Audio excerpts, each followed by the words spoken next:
Good afternoon, everyone, and welcome to this week's Team Kentucky Update. We'll start today where we normally start, with our red-hot Kentucky economy that, even with the headwinds from the federal government, continues to grow. Already in 2026, we're seeing new investments and new jobs as companies are making our Commonwealth their new Kentucky home, where speed to market is fast, business costs are low, and our workforce is second to none. Since I've taken office, we've announced more than 1,300 private sector new location or expansion projects. These projects total over $45 billion in announced investments, creating 68,000 good jobs. And the momentum is leading to exciting updates across Kentucky. This morning, the Kentucky Economic Development Finance Authority had its first meeting of the new year, with 8 new projects approved for state incentives that would bring in $569.8 million in new investment to Kentucky and create 448 full-time jobs for Kentuckians. This is the second best January for economic development announcements in the history of Kentucky.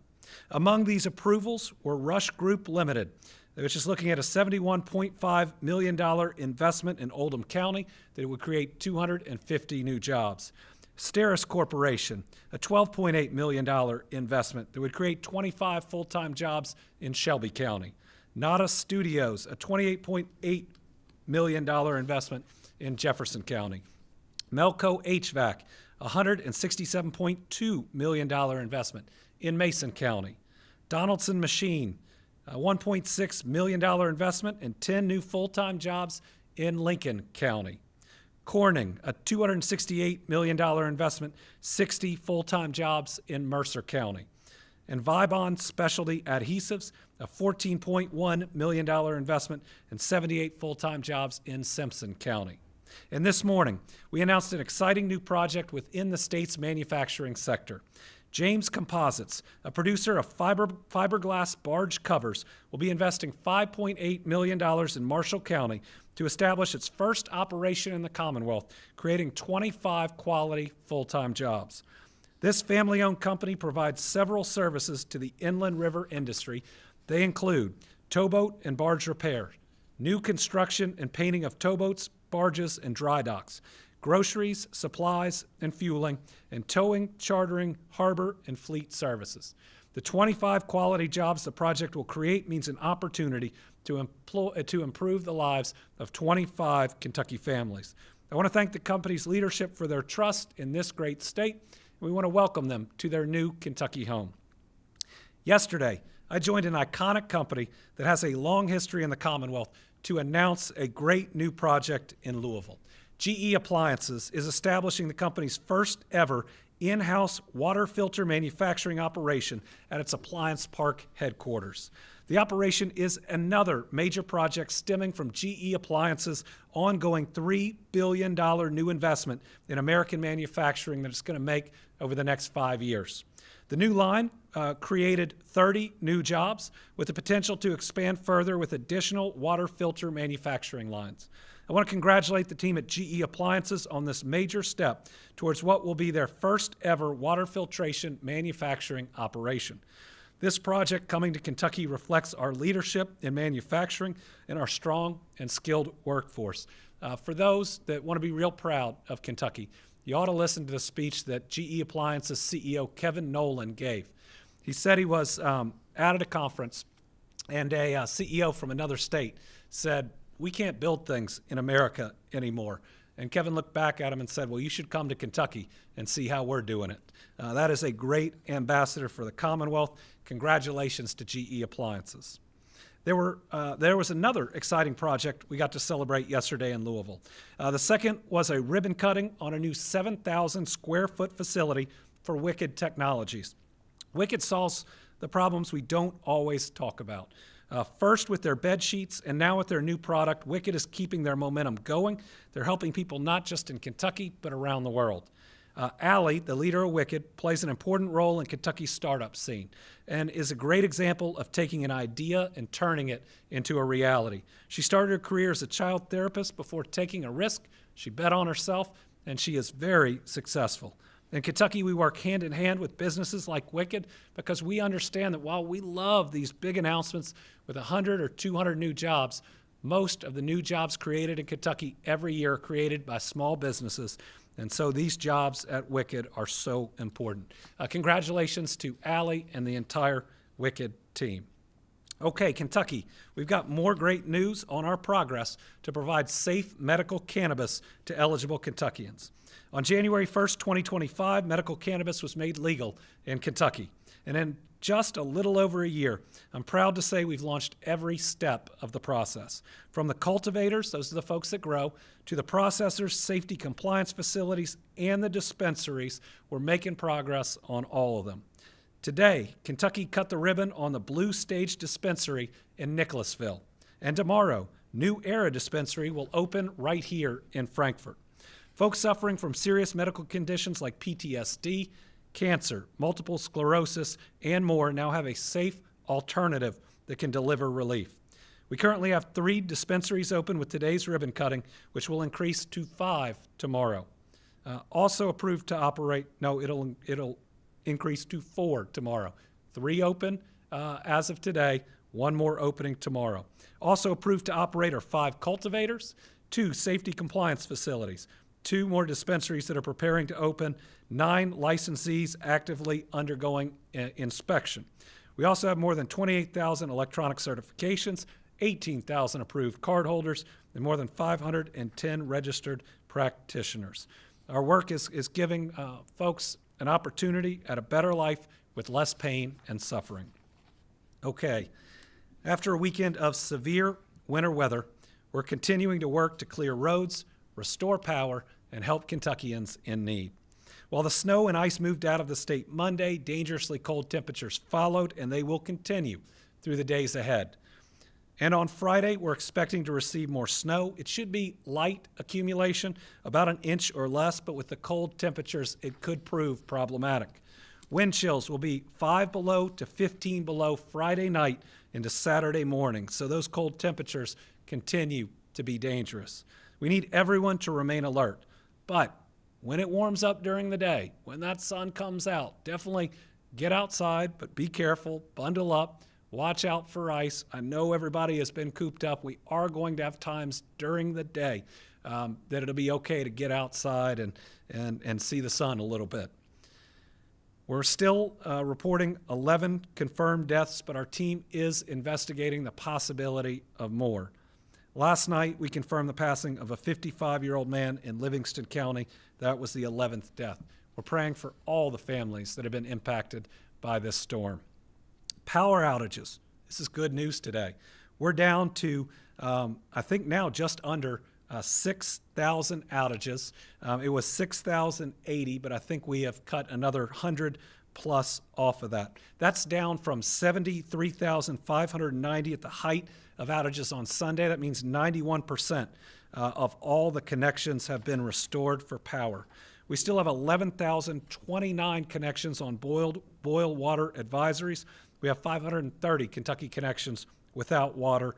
3 wastewater systems are under limited operations. The 2 hardest hit areas for power are Tri-County. We've got 364 linemen and women out there working.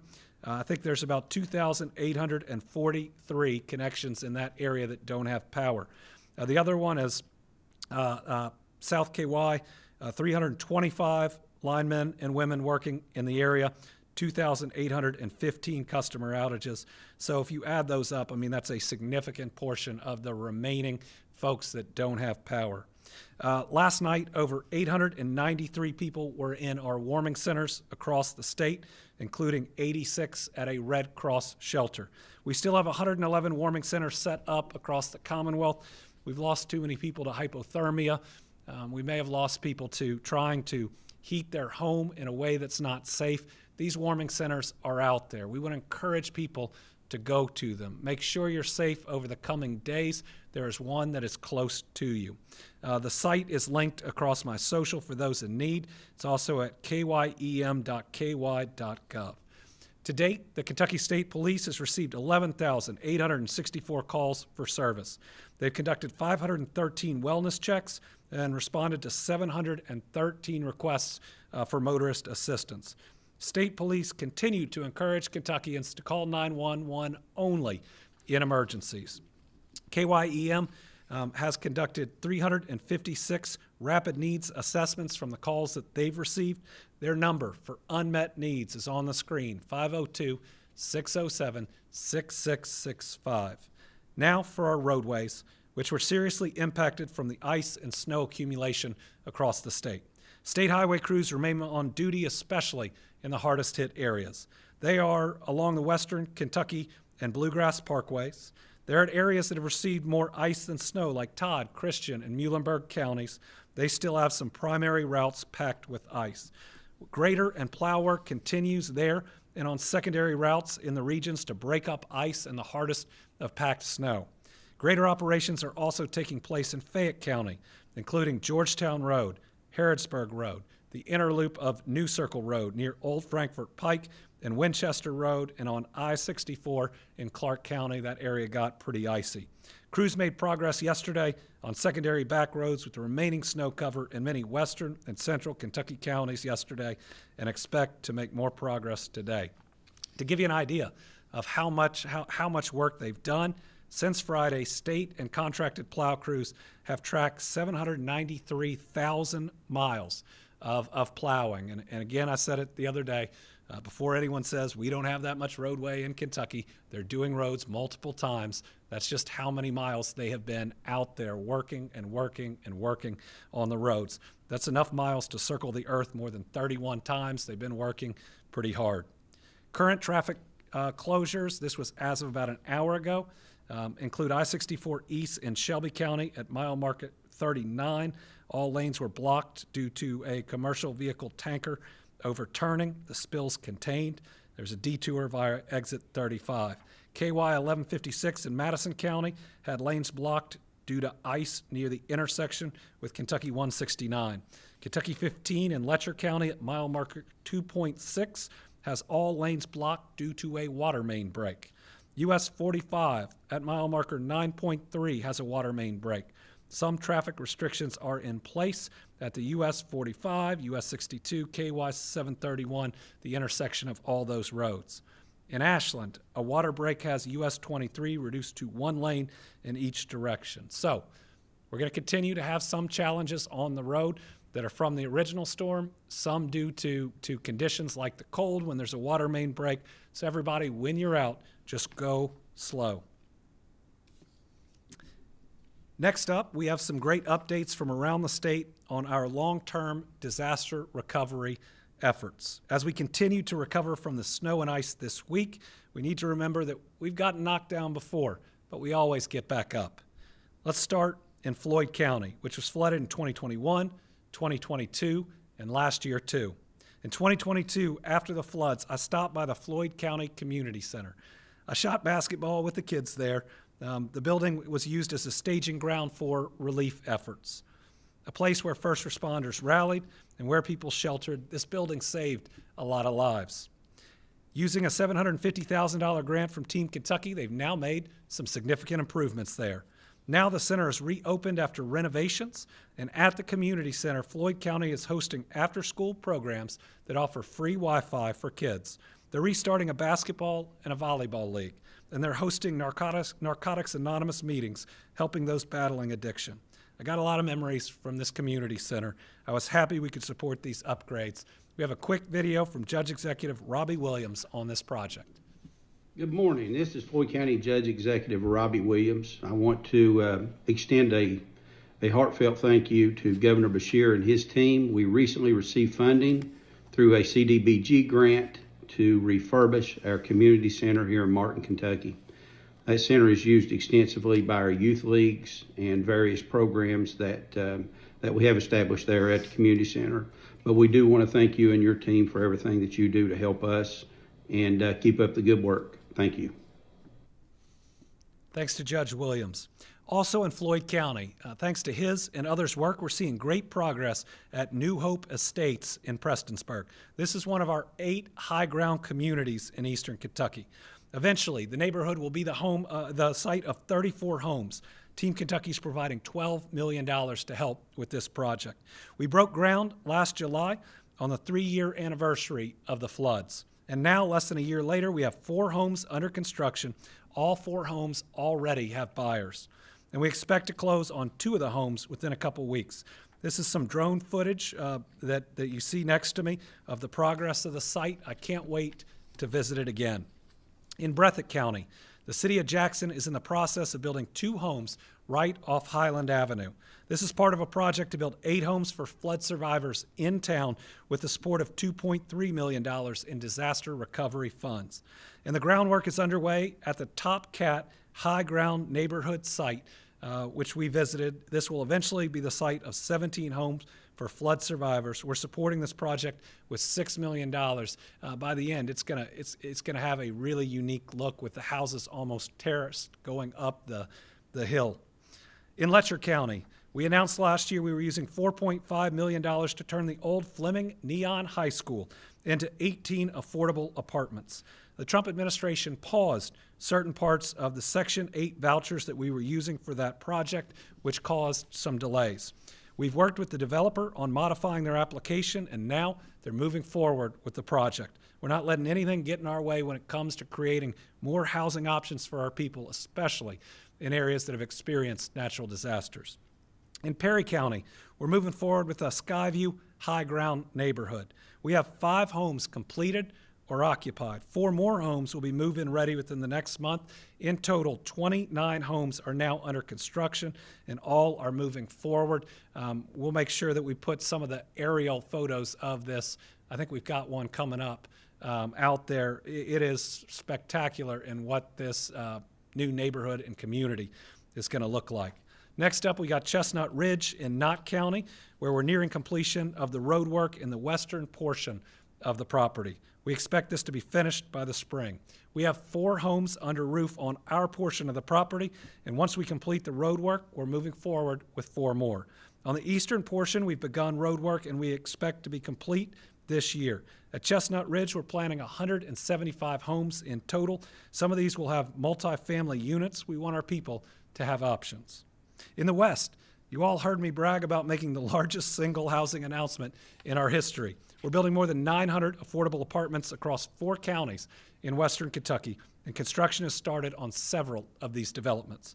We're supporting this work with over $223 million that are going to help create more than 900 new units. These units are going to Dawson Springs, Mayfield, and Bowling Green, to name a few. We've also got good news for Bowling Green.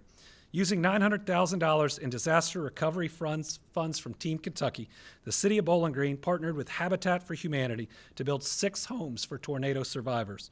All 6 homes are nearly complete. Each of the homes already have qualified buyers. We expect the families to move in March. We have a video from Habitat for Humanity's Bowling Green director, Rod Goodman. My name is Rodney Goodman, Executive Director of Habitat for Humanity in Bowling Green, and I'm grateful for the opportunity to share the impact of an incredible partnership. Together with Team Kentucky and the City of Bowling Green, using CDBG-DR funds, we're building 6 new homes for local families. 2 are nearly complete and 4 close behind, and we expect home buyers to begin moving in by late March. Partnerships like this don't just rebuild homes. They restore stability, hope, and opportunity. Thank you for investing in affordable home ownership and in the future of our community. Team Kentucky is now being used as a national model on how to use federal dollars for major housing projects. In fact, some of our team members will be presenting at an upcoming national conference on multifamily housing projects. Members of my administration have also met with other disaster-impacted states to help guide them on their own efforts. After you get hit with a natural disaster, a lot of federal funds come your way. For Kentucky, it was about $400 million for the tornadoes and the floods of 21 and 22. That can be overwhelming, but our team has used those funds to build over 1,000 homes and apartments across our state.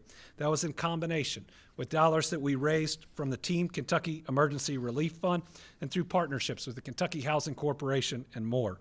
From our high ground communities in the east to those apartments in the West. I'm so proud of the work we're doing to house our people. All right, next, with last week's winter storm and extremely cold temperatures expected to last for several more days, we're seeing peak demand on our energy resources and on our wallets. Many households may feel the strain of higher utility bills. Lowering those costs go hand in hand with conserving energy, and small changes can make a real difference for everyone. Our Energy and Environment Cabinet shared some tips to help you save on your utility bill. Heating is usually the biggest winter expense, so setting the thermostat a few degrees lower, especially at night or when no one is home, can significantly reduce energy use without sacrificing comfort. Be mindful that everyday energy use adds up. Turning the lights off when not needed, unplugging unused electronics, and running appliances efficiently all contribute to savings over time. Regular maintenance of heating systems also helps ensure they run efficiently. Sealing and insulation matter. Drafty windows, doors, and poorly insulated spaces allow heat to escape, forcing your heating system to work harder. Simple steps like weather striping, closing unused rooms, or using curtains or other coverings like storm windows to trap heat can reduce heat loss and lower bills. Levelized billing or budget billing is a program that provides a predictable monthly bill, smoothing out seasonal highs and lows. It prevents bill shock during peak heating or cooling seasons. Make sure you check and replace central heating filters regularly. Dirty filters reduce airflow. That'll drive up your bill. And lastly, use your ceiling fan. We're used to using ceiling fans in the summer, but they can also be used during the winter to keep warm air circulating.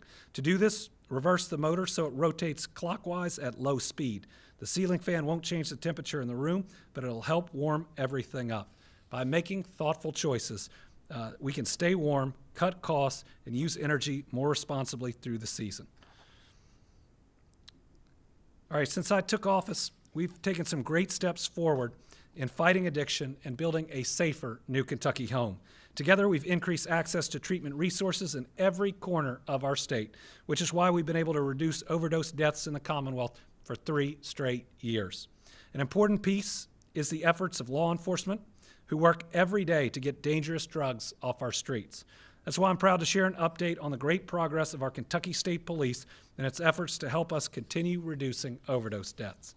In 2025, the Kentucky State Police made 5,141 drug-related arrests, holding accountable those who are selling dangerous drugs. The state police also removed more than $18.9 million worth of drugs off our streets last year. That included $277,000 worth of fentanyl, over $2.1 million worth of cocaine, and nearly $4.4 million worth of methamphetamine. The Kentucky State Police is helping support our fight against addiction in the Commonwealth, and its work extends beyond seizing drugs and making arrests. The Angel Initiative is a program operated by KSP that helps those that are struggling with addiction and gives them a way to connect to recovery resources with no questions asked. Last year, the agency was able to help 15 Kentuckians through the program. I encourage anyone who's out there struggling, you can visit your KSP post and you can get help. I'll continue to do everything in my power to fight addiction in every way I can. It's why I took steps to ban designer Xanax and dangerous forms of kratom last year, so fewer families have that pain of losing someone they love to an overdose. If you or a loved one is fighting addiction, no, you're not alone. 35 counties are now certified as recovery-ready communities. That covers 1.9 million Kentuckians. That means people are trained and ready. They have the state-of-the-art techniques. They want to help you. So I know it might feel like you're alone, but people care about you, you're loved, and we are ready to help you. To find resources, you can call the Kentucky Help Hotline at 833-8KY-HELP or visit findhelpnowky.org. Finally, our Team Kentucky All-Stars this week are the folks helping us clear our roadways and keep our people safe. We experienced 36 hours of snow, ice, sleet, combined with dangerously cold temperatures. But KYTC was out the Thursday before it hit, beginning to pre-treat roadways and has kept it up ever since. Our team prepared a stockpile of 311,000 tons of salt and over 1 million gallons of brine for anti-icing efforts. We had 1,500 KYTC trucks on the roadway, maintaining the 28,000 miles of roadway across Kentucky.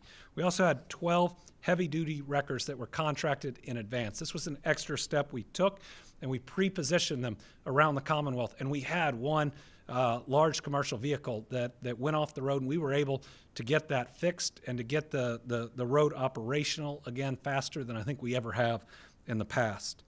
These are Kentuckians who spent time away from their families during the storm to protect our families. They risked their safety to keep us safe.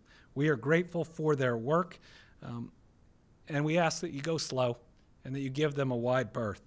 We had an accident involving one of our contracted snowplow drivers. They were life-flighted to the hospital for care, and we are praying for their full recovery. I haven't received an update yet on how they're doing. But our team, Kentucky All-Stars, are everybody who've done such a great job on our state routes and throughout all of our neighborhoods.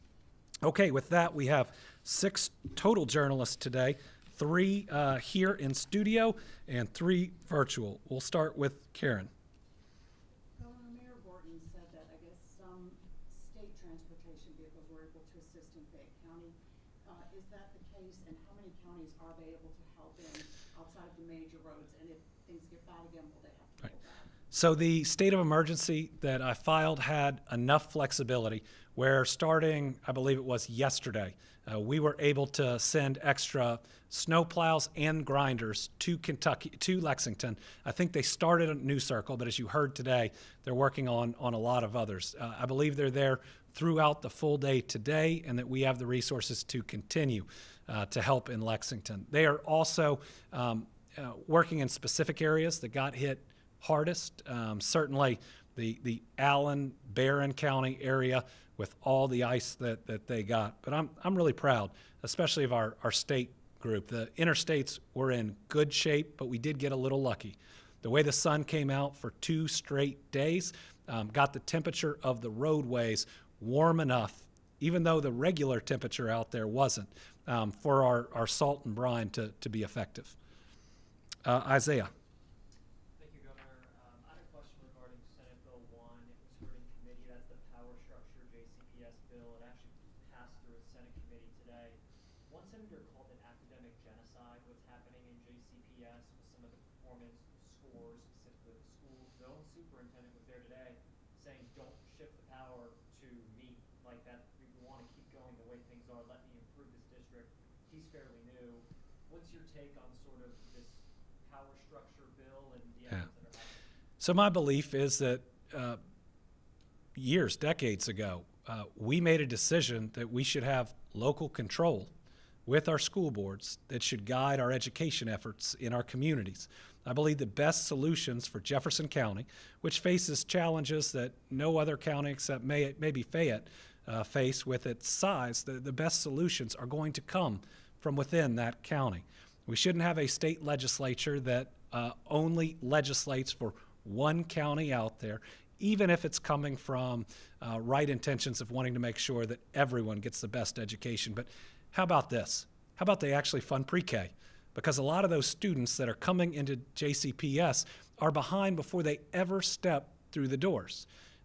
Pre-K for all would catch them up, would make sure that everyone walks into kindergarten better, ready to go. And all of the studies from, listen, even the Republican-led states like Alabama and Georgia show the major impact this can have. How about they raise teacher salaries so we can make sure we're getting the very best in the classroom? How about they better fund transportation that are out there? You know, the difference between my proposed budget and the House's proposed budget in terms of SEEK is almost $500 million. So if the legislature continues to shorten public education, then yes, you're going to find challenges and concerns in it. But I am really grateful for the leadership of the superintendent there, but also the school board. I think they're working together, and we want to make sure that we constantly have improvement.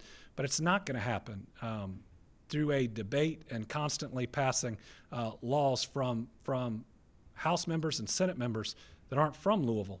Their kids never went through that school system, and they haven't seen it firsthand. Lee. Yes, Governor. I have a couple of questions. The first one, given all the warnings about staying inside during this very dangerous winter weather where people have died from frigid temperatures, how concerned are you that an inmate at the Eastern Kentucky Correctional Complex died while removing snow and ice from the prison around 1 in the morning? And according to the coroner, he fell off a 40-foot embankment. Yeah, I'm concerned anytime we lose someone that's in state custody in one of our corrections institutions or outside of it. KSP has an investigation. There's going to be a full review and evaluation from the Justice Cabinet. I don't know any of the facts firsthand, but what I want to make sure is that the full truth comes out and that we're fully transparent. Decisions made, good or bad, they deserve to be seen by that family and by everyone else. The other question I have you heard about a woman who died in Lexington, and do you know if her death is weather-related? If that's the one that I've been told about, I believe that the Fayette County coroner has ruled it non-weather related. But I was just told about that a little bit ago. DPH has their own system that doesn't always go through the coroners, but if a county coroner rules something is not related to weather, DPH typically wouldn't change that designation. All right, we got Tom Latek on the line. It's good that Tom is rejoining us. Oh, thank you, Governor, and good afternoon to you. For the folks that have suffered losses due to the winter storm, what is the best way for them to begin the process to apply for benefits, either from FEMA or whomever is offering it? So we haven't been approved yet for either individual or state and local assistance from FEMA, but we have submitted the first set of paperwork, at least for the state and local assistance. And with the snowstorm, that's typically what you see. What I'd encourage people right now is to review your insurance information. Review your homeowner's insurance. Review your automobile insurance if you have issues there. We will see what we can apply for. I believe certainly on the assistance to cities, counties, and the state, which have very significant expenses in something like this, we will get a favorable ruling. The Trump administration and Secretary Noem have all indicated to us that they understand how massive of a storm that this was. Curtis Tate. Hi, Governor. Thank you. This week, we learned that Century Aluminum decided to invest in a facility in Oklahoma instead of building an aluminum smelter in northeastern Kentucky. That had been touted as the preferred site for that facility. And one of the reasons we think is because Oklahoma has cleaner, cheaper electricity. So just wondering, what could Kentucky do differently to avoid missing out on those kinds of opportunities?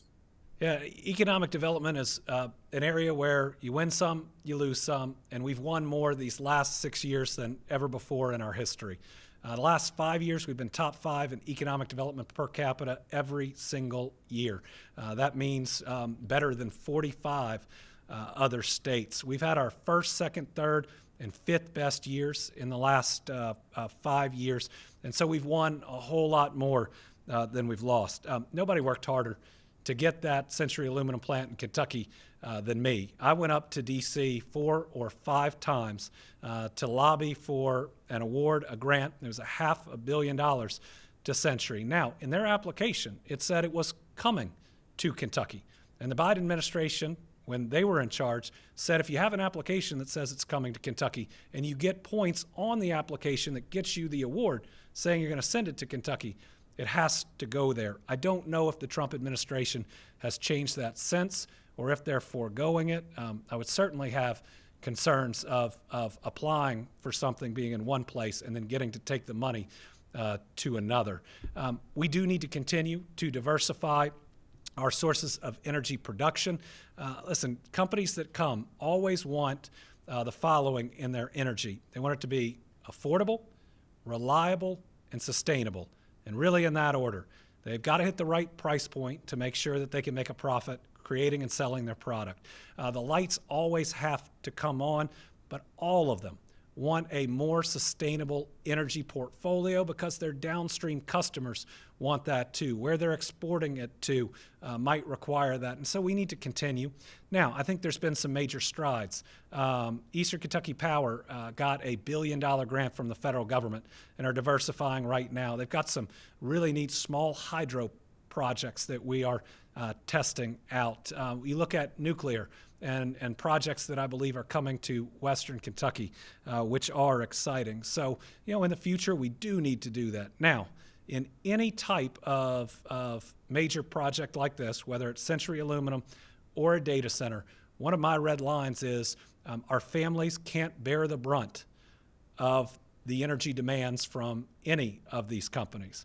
I will not agree to a deal that's going to raise already high utility rates on our families. And so I don't know what deal they got in Oklahoma, but whether it's data centers or others, we are only going to agree when it doesn't have an impact on our families. And finally, I believe it's Raina Katko. Good afternoon, Governor. So Kentucky House Republicans released their version of the state budget on Tuesday. What are your thoughts on the major themes of spending cuts in their bill and the fact that funding for your pre-K program wasn't included? Well, I think it's pretty sad that they'll put politics over 4-year-olds in Kentucky. If pre-K for all doesn't make it in, that means at least for the next 2 years, 4-year-olds in Kentucky miss out. Think about all the other states, Democrat and Republican, who have this program. It means they're giving their kids a better start than we are. Half of Kentucky's kids aren't prepared for kindergarten. They don't know as many vocabulary words. Some don't know their colors. I talked to a kindergarten teacher that got 5 kids on their first day that weren't potty trained. Yet that kindergarten teacher is supposed to produce results. The other thing is that the current House budget, and they said they're going to change it, and I'll take them at their word, just doesn't show the same priorities as the people of Kentucky. The people of Kentucky understand the American dream starts with a job, but we don't have, at least in this version, any of the programs that we've used in the past that have been so important to secure new jobs. They don't have funding for site development. It's been critical. They don't have a closing fund. It's been critical. They don't have the Rural Economic Development Fund that we had in. All those need to make it in a final budget, and maybe it's coming in a different bill.